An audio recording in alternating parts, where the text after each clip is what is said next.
On a warm March morning, 1923, as the silhouette of Luxor was starting to fade out of the darkness of night, most of Egypt was still fast asleep. But not Lord Carnarvon. Lord Carnarvon was wide awake, staring at his reflection in the mirror with a razor in his hand. He was shaving in his room, as he did every other morning, carefully avoiding his bushy grey mustache. But today, things were about to take a dire turn. Yesterday, Lord Carnarvon paid a visit to the Valley of the Kings, home to the largest collection of pharaonic tombs. He was sweating profusely in his three-piece suit, with little more than a wide-brimmed hat to shelter him from the scorching sun. But he didn't care much, for he had just come across a major discovery, one that would come to define ancient Egypt as we know it. But we'll get to that later. Amidst all the excitement, a mosquito had found its way to Carnarvon's cheek and decided to help itself to a meal of his blood, leaving behind a nasty swollen bump. The very same bump the Lord's razor was now steadily making its way towards. The mosquito bite was sliced open and got infected. The resulting blood poisoning progressed into pneumonia, and then less than a month later, on the 5th of April, that very same year, 1923, Lord Carnarvon passed away at the Continental Savoy Hotel in Cairo. The Lord's death was certainly unfortunate, but you may be wondering what this has to do with an episode about curses. After all, medicine wasn't as advanced back then as it is now. People died from preventable causes all the time. But here's where things get a little weird. The injury that led to Lord Carnarvon's death, a scar on his left cheek, is also found on the cheek of the man who vowed to kill him. The curious thing is, the two men died over 3,000 years apart. Welcome to Pharaohcast, hosted by Shenouda. My name is Salwa, and I am a tour guide in Egyptian history. And myself, Danny Arafa. Join us as we embark on an expedition through the rich and mysterious stories of ancient Egypt and how these stories still affect us today. Before we start digging into today's episode, I'd like to issue a quick disclaimer. A lot of the stories you're about to hear were written down in newspapers and journals 100 years ago and have since been told and retold many times. It's not easy tracking down the original sources of information, and we're sure that many of these stories have been exaggerated and sensationalized, but they're the closest thing that we've got to the truth, so that's what we'll be sharing. Feel free to sit back and enjoy these stories for what they are, taking them with a grain of salt. We do, however, have one story that took place in 2005, and it may just be the most intriguing one of all.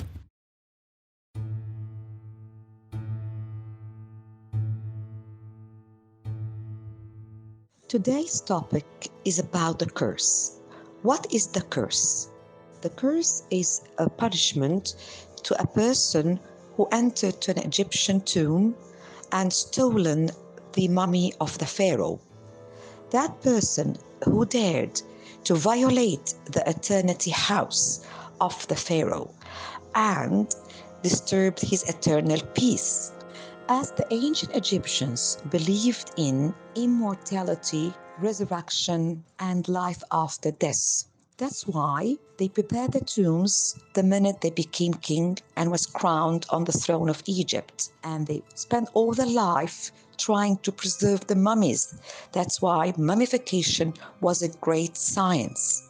The journey of the underworld was the greatest aim of the ancient Egyptians, as they dreamed of traveling in the sun boat with the sun god Ra, where they will travel through the eternal gates to meet the god of the underworld and the god of heavens, Osiris. For that journey, the ancient Egyptian had to keep the mummies well preserved. Without the mummy, they will never make it to the underworld. As it was believed, on the day of resurrection, the soul of the king will return back into its tomb and recognize the body or the mummy of the pharaoh, and they will lie together and they will start the journey for the hereafter.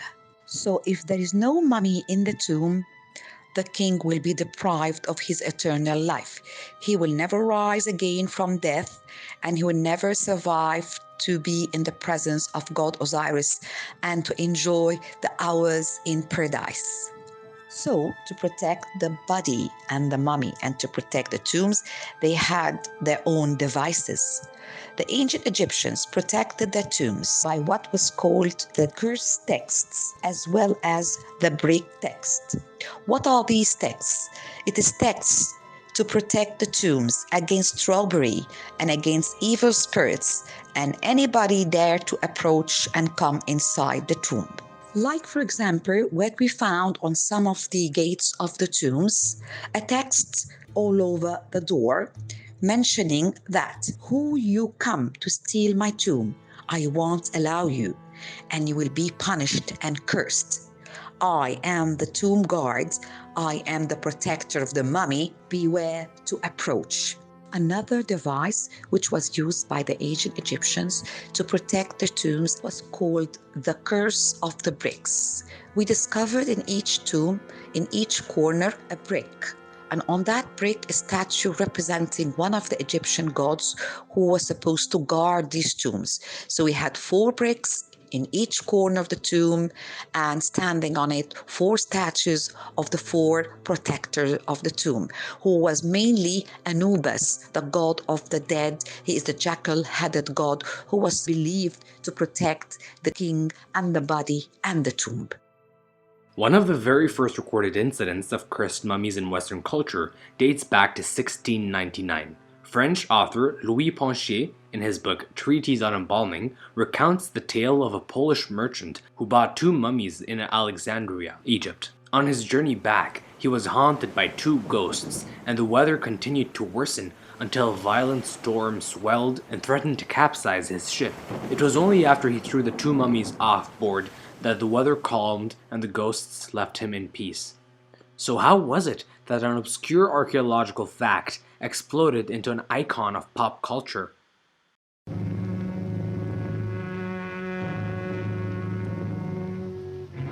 Hollywood has the tendency of taking people's fears and exasperating them. Death, eternal punishment for anyone who opens this casket. During the early 20th century, mummies graced the screen alongside Frankenstein, Dracula, and the Wolfman. The mummy. Is it dead or alive? Human or inhuman? You'll know. You'll see. You'll feel the awful, creeping, crawling terror that stands your hair on end and brings a scream to your lips. The thing is, though, unlike all these other monsters, mummies were very much real. And not only that, mummies were accompanied with texts promising powerful curses and imminent resurrection. It's hard to blame the moviegoers of the mid-1900s for getting a little spooked, especially when you consider the fact that many of these stories blurred the lines between fiction and what was really going on in the real world.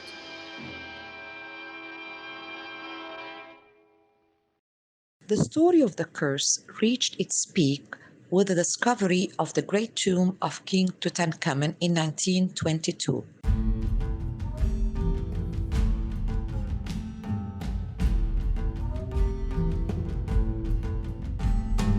Howard Carter, a British archaeologist, was the one to discover the tomb. It was the 4th of November 1922. The project of the discovery was financed by a British lord. Any guesses on who this British lord was? Lord Carnarvon. Our friend from the start of the episode who passed away from an infected mosquito bite. Howard Carter took about 5 years to search for the tomb.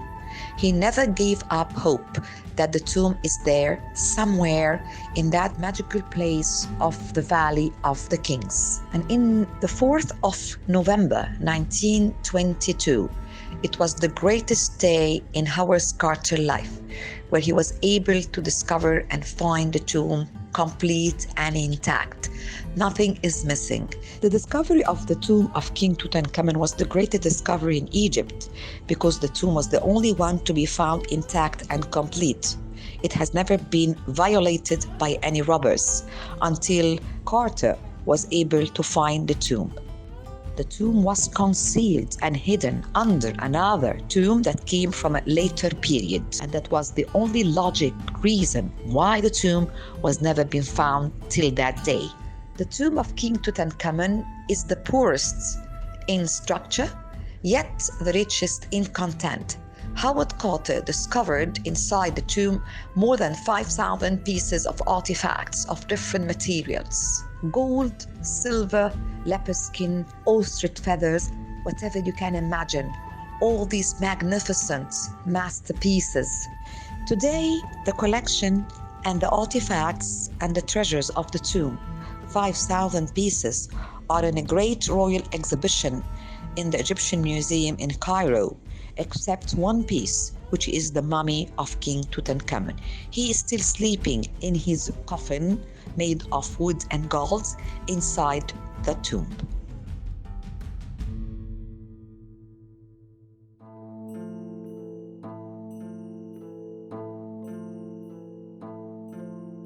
During and after the discovery of King Tutankhamun's tomb, many mysterious and spooky incidents and events took place around that excavation work. Mr. Carter, first time entering to the tomb, a sandstorm blown out in the whole Valley of the Kings. A big falcon was seen hovering over the tomb for more than 6 hours. What is this? Is it a warning message? Is it a signal from King Tutankhamun to tell everybody, leave the tomb and leave me in peace? At the entrance of the tomb of King Tutankhamun, there was a text inscribed on the wall mentioning that death with its poisonous wings will strike whom who will enter and disturb the king's peace. When Mr. Carter arrived to Egypt for his search for the tomb of King Tutankhamun, he brought with him a lovely canary bird. He kept that lovely bird in his private house, which was located very close to the Valley of the Kings. And on that day, when Carter left to Cairo to receive Lord Carnarvon for the celebration of the tomb of King Tutankhamun, he left his canary bird in the hands of his private secretary and assistant, Mr. Calendar, who mentioned that the bird was kept in the balcony. And that morning, he heard a loud noise. He ran out to the balcony and he saw something very strange. He saw a cobra, and it bit the canary bird, and the canary died immediately. A series of mysterious incidents happened after the discovery and the opening of the tomb of King Tutankhamun. More than 40 people died of unknown reasons and causes, death taking lives, Tutankhamun announcing his revenge. It started by Lord Carnarvon, who financed the discovery of the tomb of King Tutankhamun. His half-brother, Mr. Aubrey Herbert, became blind and died of blood poison in the same year, 1923. The wife of Lord Carnarvon also died from a bite of a mosquito in the year 1929. She suffered terrible fever as well. On the inauguration day of the tomb of King Tutankhamun in Cairo, the famous archaeologist Mr. Mohammed Zakaria died of an unknown fever. It was said that he wounded himself when he was in the tomb looking for the treasures. He was poisoned and he died the same night. Mr. Calendar met a sudden death. They found him suffocated in his bedroom in November 1929. Mourning the loss of his son, father of Mr. Calendar committed suicide. The famous anthropologist Dr. Henry Fuller, his house caught fire. He lost it as he sent a gift to Carter himself. He sent him a group of photographs showing beautiful necklace from the collection of King Tutankhamun's treasures. Also, a very mysterious incident took place when all the lights went off in Cairo on the same day of the inauguration of the tomb of King Tutankhamun, and without any technical reason, that was published the next day in the papers. On the other hand, a group of Egyptian archaeologists and scholars refused the idea of the curse. They were against it, they never believed in it, and they said there is no curse, this is science. And all the deaths that happened to all these groups of people who were involved in the discovery of the tomb of King Tutankhamun, they died of either bacterial infection, fungal infection, poisonous gas, bug bites, and so on. Nothing is called to be the curse. These group of scholars also met sudden deaths of unknown reasons. Dr. Gamal Mahraz, who was completely against the idea of the curse. In 1972, he had a memorable statement. He said, "As an archaeologist, I lived all my life next to the tombs, next to the mummies. We were so good friends." After he made that statement, a month later, he died. We never knew how he died. Again, it's a mysterious death. And it was the same day of removing the famous golden mask from the mummy of King Tutankhamun for the second time.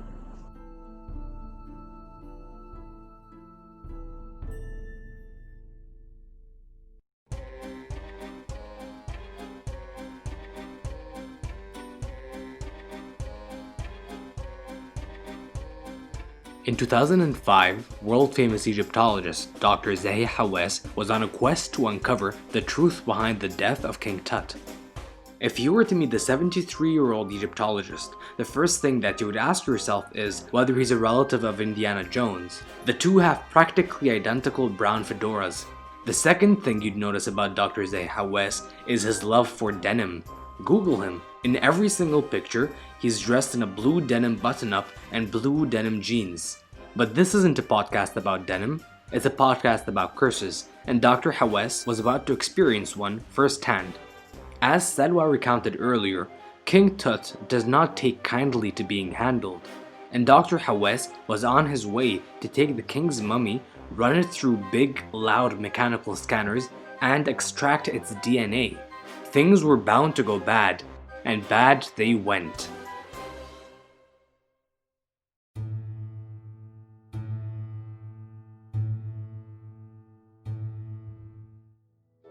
Just as Dr. Hawass was starting his journey to the Valley of the Kings, his driver Mansour suddenly hit the brakes. They were about to run over a young boy. They joked about the curse and continued driving. A short while later, Dr. Hawass's phone rang. It was his sister. Her husband had passed away. Upon arriving at the valley, his phone rang once more. The former Minister of Culture, Pharaohcast, had just passed away from a heart attack. That's 3 unfortunate events within the span of a few hours. Dr. Hawass was met by the Japanese team visiting to film the experiment when, without warning, a storm took over the desert. The clear skies turned gray and flashed with thunder. Violent winds howled and whipped up the sand. Rain poured down from the heavens. But then the storm vanished as suddenly as it had appeared. They were able to get the king out of his sarcophagus and place him into the CT scanner. Everything was finally going according to plan. Dr. Hawass asked the technician to start the machine and nothing happened. The brand new scanner had just stopped working. But that was it. After about half a dozen mysterious and unlucky incidents, Dr. Hawass was finally able to complete his scan after an hour and is still alive and well. Here's what he has to say about curses. Actually, there is nothing called the curse of the pharaohs. It's beautiful for a book. There is nothing called the curse of the pharaohs or the curse of Tutankhamun.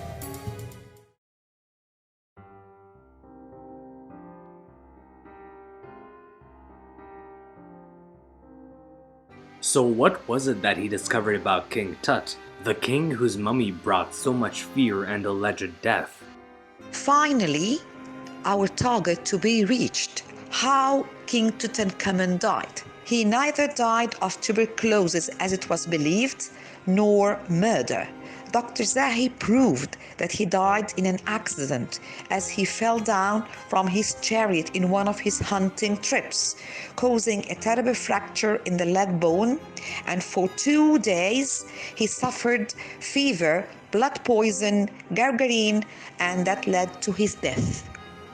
But even before his accident, King Tut wasn't very healthy. He suffered from malaria, a club foot, and Kohler's disease, which led to poor blood circulation. We didn't really need a CT scan, DNA tests, or all that fancy equipment to know this. No less than 140 walking canes were found in King Tut's tomb. This mummy isn't a monster. It's not a tyrannical, bloodthirsty beast. It's just the corpse of a frail, sick, young boy who became a king at 10 years old and died less than a decade later. Well, my dear listeners, I think it's time to share you my own point of view. As a tour guide and a tour manager, I have been working more than 30 years, visiting these temples and tombs, approaching the dead bodies and mummies of our royal pharaohs. Tell you the truth, I never felt there is something called a curse. I am not that person who is superstitious, and I believe this is more like mere coincidence, marketing about the discovery of the tomb.